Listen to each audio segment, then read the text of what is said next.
Оттуда Иса отправился в окрестности Тира. Он остановился в одном доме и не хотел, чтобы кто-либо знал о его приходе, но ему все равно не удалось сохранить это в тайне. О приходе Исы узнала одна женщина, маленькая дочь которой была одержима нечистым духом. Эта женщина пришла и пала к его ногам, а она была язычницей, серафиникиянкой. И она попросила Ису, чтобы он изгнал демона из ее дочери. Иса сказал ей: «Пусть сначала наедятся дети, ведь нельзя же забрать у них хлеб и бросить домашним собакам». Да, повелитель. Ответила женщина. Но ведь и собаки едят под столом крошки, которые роняют дети. За твой ответ Сказал ей Иса: иди, демон вышел из твоей дочери. Она пошла домой и увидела, что ее дочь лежит в постели, а демон из нее вышел. Возвращаясь из окрестностей Тира, Иса через Сидон вышел к Галилейскому озеру в области 10 городов.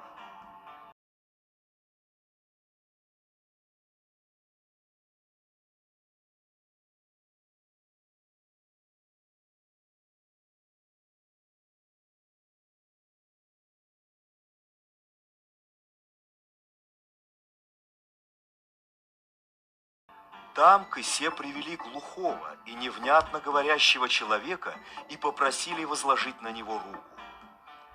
Иса отвел его в сторону, вложил свои пальцы ему в уши, затем сплюнул себе на пальцы и прикоснулся ими к языку человека. Потом он поднял глаза к небу, тяжело вздохнул и сказал: «Ипатах». Это означает «откройся».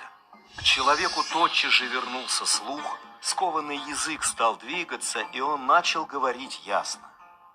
Иса запретил людям рассказывать об этом исцелении.